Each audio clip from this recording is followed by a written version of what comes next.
අයිබෝන් අද අපි කතා කරන්න යන්නේ චෙස් පොතේ පිටු අංක 14 ඉන්න ක්වීන් ගැන. එතකොට මේ ක්වීන් කියන ඉත්තා චෙස් බෝඩ් එකේ ඉන්න බලවත් මිත්තා. එයාට තමයි ගොඩක් දුර ගමන් කරන්න පුළුවන් වෙන්නේ. ක්වීන් ගමන් කරන්නේ එකතු කිරීමේ හැඩයට සහ X හැඩයට. අපි බලමු. එතකොට ක්වීන්ට බිෂොප් විදිහට X හැඩයට ගමන් කිරීමේ හැකියාවක් තියෙනවා. ඒ වගේම රුක් කෙනෙක් වගේ එකතු කිරීමේ හැඩයට ගමන් කිරීමේ හැකියාවක් ක්වීන්ට තියෙනවා. කොට මේ විශේෂත්වය නිසාම තමයි මෙයා බලවත් මිත්ත වෙන්නේ. එතකොට මෙයාට බෝඩ් එකේ ගොඩක් ප්‍රමාණයක් දුර ගමන් කරන්න පුළුවන්. ඕනම දිශාවකට එයාට එක් සහ එකතු කිරීමේ හැඩයට ගමන් කිරීමේ හැකියාවක් තියෙනවා. එතකොට මෙයාටත් ඉත්තන්ගියුඩින් ගමන් කරන්න බෑ. ලකුණු 9ක් තියෙනවා කෙටි සලකුණ Q. ඒකට මෙයාගේ පාරේ තිත්තෙක් හිටියොත් එයාව කපලා දාන්න පුළුවන්. හරි. අපි යමු ඊළඟ පිටුවට. ඊළඟ පිටුවේ තියෙන්නේ ක්වීන් කියලා ලියන්න තියෙන්නේ ඊළඟ පිටුවේ පිටුව අංක 15. ඒ වගේ මේ ක්වීන්ලා ටික පාට පැන්සලකින් පාට කරා. අපි යමු අභ්‍යාස වලට. පිටුව අංක 16. 16 තියෙන ක්වීන්ගේ අභ්‍යාස ටික. මම පළවෙනි අභ්‍යාසය තුන්වෙනි අභ්‍යාසය කරන්න හදන්නේ මේකේ. මුලින්ම බෝඩ් එක හදාගෙන ඉන්න ඕන අපි.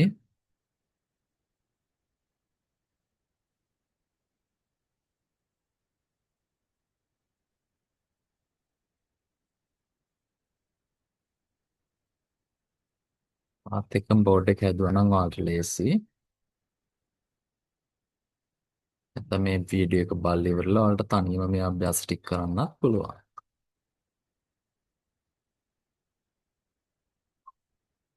කොහොම කරත් වැඩේ වෙන්නයි ඕන.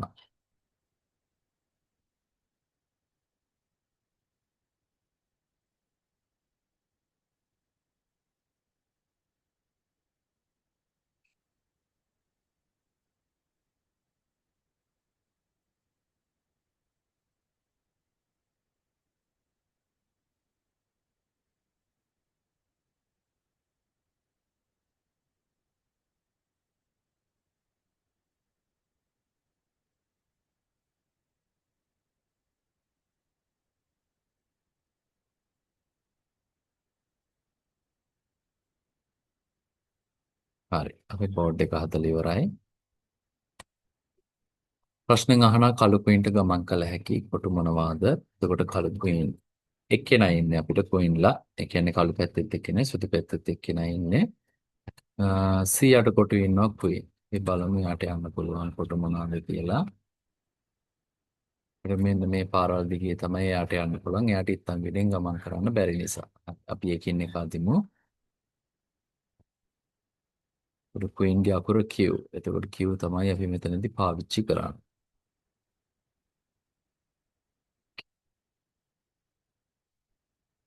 Q B8. Queen B8.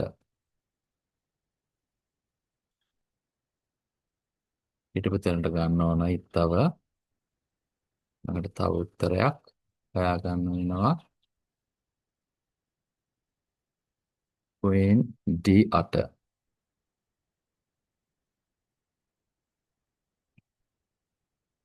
අපි දැන් කොට දෙකකට ගියා ක්වීන් වර්ගෙන B8ටයි D8ටයි. තව අපිට යන්න පුළුවන් D7 කොටකට.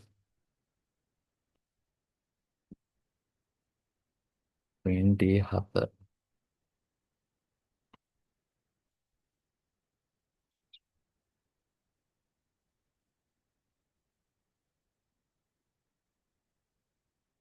ආයෙත් මොකද කරන්න ඕන ක්වීන්ව ටිපතැනට ගන්න ඕන. මෙයාට ඕන තරම් දුර යන්න පුළුවන්. ඊළඟට යනවා මෙයා ක්වීන් E6.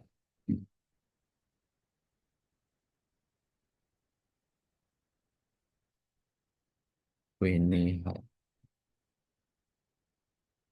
හරි. අපි දැන් කළු ක්වීන් වදලා ඉවරයි. ඊළඟට යනවා සුදු ක්වීන් වදින්න. ඒ සුදු කුයින් අදිමු. කුයින් D1 sorry කුයින් D1ට යන්න පුළුවන් එයාට.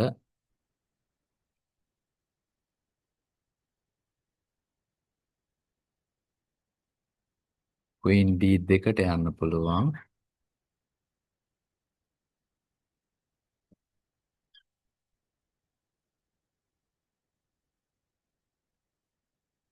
මතක් කරලා හිටපු තැනට ගන්නම ඕන. කුයින් E2ට යන්න පුළුවන්.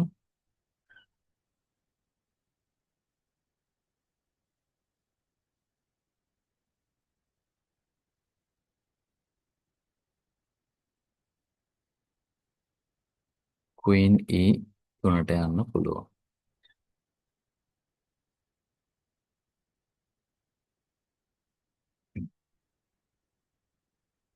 එතකොට මෙන්න මේ විදියට කළු සහ සුදු කුයින්ට පළවෙනි අභ්‍යාසයේ ගමන් කිරීමේ හැකියාව තියෙනවා.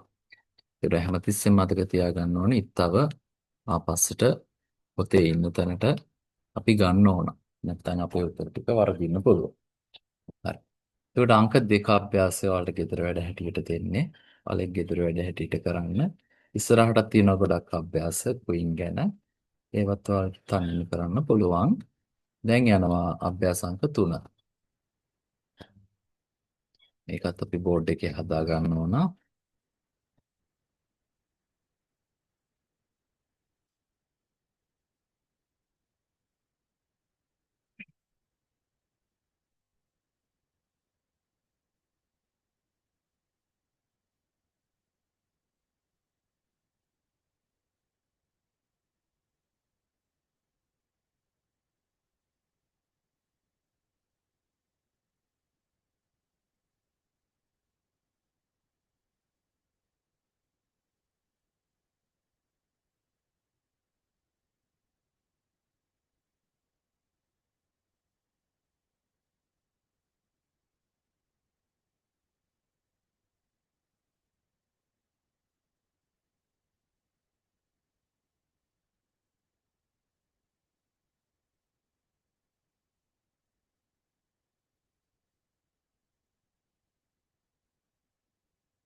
හරි. බෝඩ් එක හදාගත්තා. මුලින්ම අහනවා කළු ක්වීන්ට කැපිය හැකි ඉත්තන් මොනවාද? අපි නිකන් පාරෙන්දලා බලමු. කළු ක්වීන්ට මේ ඉත්තු තුන් දෙනාව කපන්න පුළුවන්. එතකොට එයාගේ තමන්ගේ ඉත්තන්න එයාට කපන්න බෑ. මෙන්න මේ පාරවල් වල යන්න පුළුවන් වුණාට එයාට කපන්න පුළුවන් ඉත්තු ඉන්නේ තුන් දෙනයි. පෝන්, නයිට් සහ බිෂප්. හරි. අපි එකින් එක ලියමු උත්තර.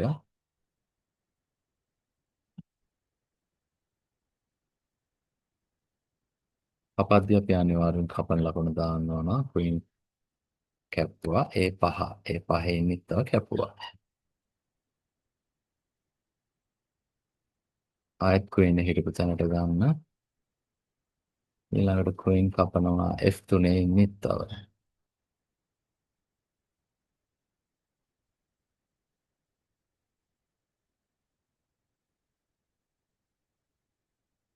ඊළඟට ආයෙත් ක්වීන් හිටපු තැනට ගන්න ඕන. ඊළඟට ක්වීන්ට කපන්න පුළුවන් H2 ඉන්න බිෂප්. ඒකත් අපි ලියා ගන්නවා ක්වීන් කැපුවා H2. හරි. අපි කළු ක්වීන්ගෙන් කපලා ඉවරයි. ඊළඟට යනවා සුදු ක්වීන්ගෙන් කපන්න. ඒක සුදු ක්වීන්ට කපන්න පුළුවන්. මෙන්න මේ කළු ඉත්තු ටික. ඒකට මෙතන සුදුරු කෙනෙක් ඉන්නවා. එයාව කපන්න බෑ. මොකද ඒ තමන්ගේ මිත්‍රෙක්. මෙතන තව පෝන්ලා ඉන්නවා සුදු පාට. එයාව කපන්න බෑ. මොකද ඒ තමන්ගේ මිත්‍රා. හරි. අපි කපමු නම් සුදු ක්වීන්ගේ.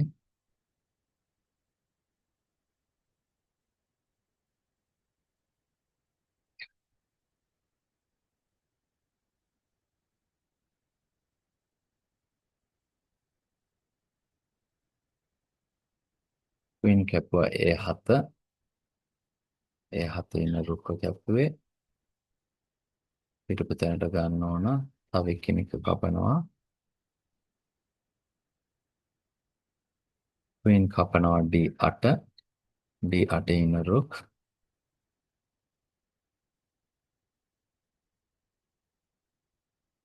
ඊළඟට ආයෙත් පිටුපත තැනට ගන්න. ක්වීන්ට කපන්න පුළුවන් F5 ඉන්න බිෂප්ව. මේ විදිහට අපිට උත්තර ටික ලියා ගන්න පුළුවන්. ඊළඟට තියෙන පොතේ ඉස්සරහට තියෙන කුයින්ගේ අභ්‍යාස ටිකත් කරන්න ඔයාලා මේකේ අභ්‍යාස අංක 2ත් කරන්න. හරි. බොහොම ස්තුතියි.